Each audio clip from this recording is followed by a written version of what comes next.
Okay, we're going to talk about some settings in your courses and just some different ways to have everything look.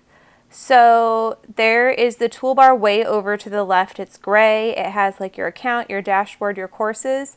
That stays the same over to the left. But when you enter a course, this blue, all these blue links on the left side, they call that the navigation. All of that comes up, and the students can click this menu bar here and have it close or open, but by default it stays open. So home is always going to be at the top. So once you link a home page, you want to train the students to use that home button to keep coming back to your main page. So whatever you put on this main page, they can always click home and go there. There are all these other things. This slashed out eyeball means it's turned off. It's not visible to students, either because there's not content in it or because you set that in the settings. For younger grades, it's important to not overwhelm kids, so it might be good to turn off a lot of this navigation menu. So the way to do that is to scroll down to the very last choice in navigation. That's going to be, my window needs to expand, settings down here at the bottom. Oh, you can't see it because the window is small. Sorry guys, let me make this smaller again.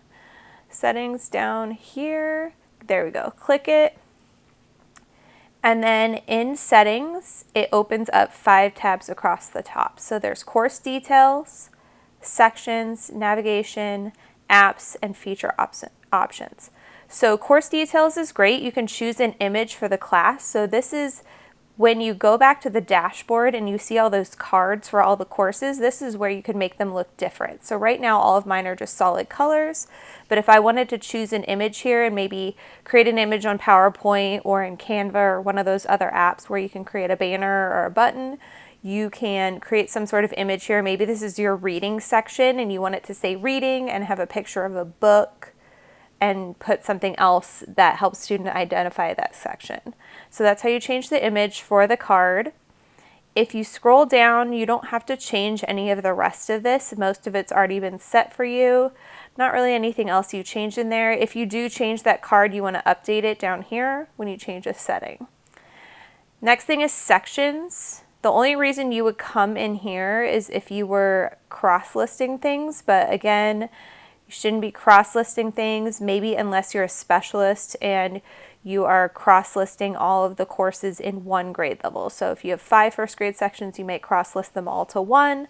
But again, you need to ask your Canvas controller to know what's best to do for that. No one else should be cross-listing their sections together. Navigation. This is where you change this navigation menu over on the left. So all these blue links, you can turn them on or off. So I am only going to give my kids access to home, announcements, grades, and modules. Everything else, you can either click the 3 dots and do move or disable, or you can just actually hold on to the 3 dots. So I'm going to press and hold and just drag it down.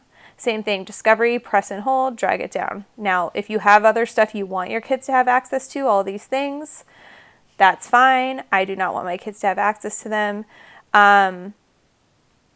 You can leave assignments down here, page disabled. It doesn't mean that assignments won't work. So if you have buttons on your homepage that link straight to assignments, that's fine. If you drag modules down, it does kind of cause a problem for the kids' buttons linking to modules, so I tend to leave it up there because it's not really too confusing. And then once you change this, you do have to scroll down. There is a save button at the bottom.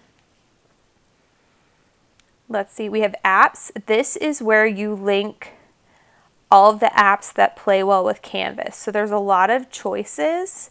You need to check with your Canvas controller because some of these tools have already been installed by the district. So you can come over here to installed and click installed, and you can see that the district's already installed CK12, Discovery, Khan Academy. There are a couple other things that will be installed, like I'm Not in a Real Class. I believe they've already installed Google Assignments, the new Google tool, that's like the Google Tools app. They have added, and there's like 2 or 3 other things that they've added district-wide. If you go into a live class, you'll be able to see that if you click on apps and then installed.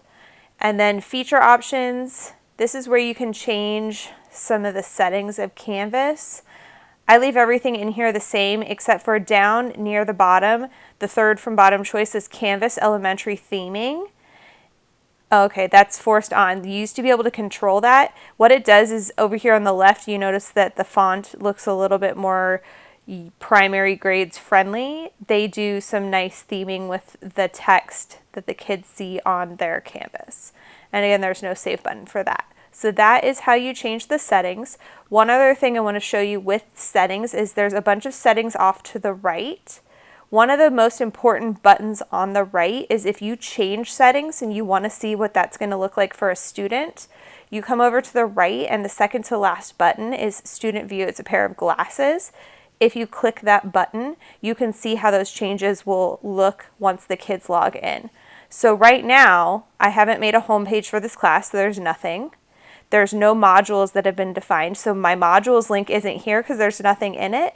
And my assignments is also not here because there's nothing in it. But as soon as I add something in a module or something in an assignment, those two links would show up also. But right now the student has very limited buttons over here on the side, and then they have their toolbar off to the left. So a little bit more simple, a little less overwhelming for the younger kids.